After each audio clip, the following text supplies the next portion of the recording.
কত টাকা ভাড়া নিছে? 200। কোথায় নামবেন? কেন 200 টাকা ভাড়া নেওয়া হয়েছে? কে ভাড়ার 200 নিছে? কে?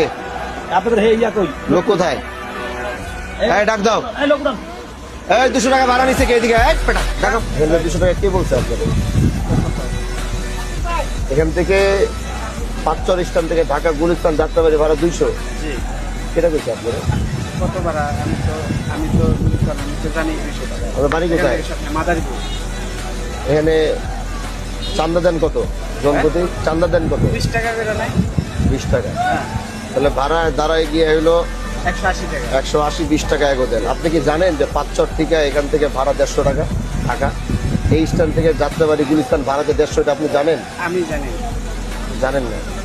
তাহলে আজকে জানে না, এটা মনে থাকবে। আচ্ছা আর ওই 20 টাকা যে দিতে হয়, 20 টাকা আর দেওয়া লাগবে না। আচ্ছা। ওই 20 টাকা দিবেন না। পাঁচচর 20 টাকা ভাঙ্গার থেকে শুরু হয়। শোনেন, ভাঙ্গার থেকে বাঙ্গা বুঙ্গা আমি বুঝি না, এটা আমার এরিয়া না, হ্যাঁ। এটা আমার স্ট্যান্ড কিনা। হ্যাঁ। এখানে কোনো ধরনের কোনো চাঁদা দিতে হবে না, কোথাও কোনো টাকা দিতে হবে না, কিন্তু আমার যাত্রী যেন হয়রানি না হয়। এখান থেকে কেউ উঠলে ঢাকা যাত্রাবাড়ি গুলিস্তান 150 টাকা ভাড়া।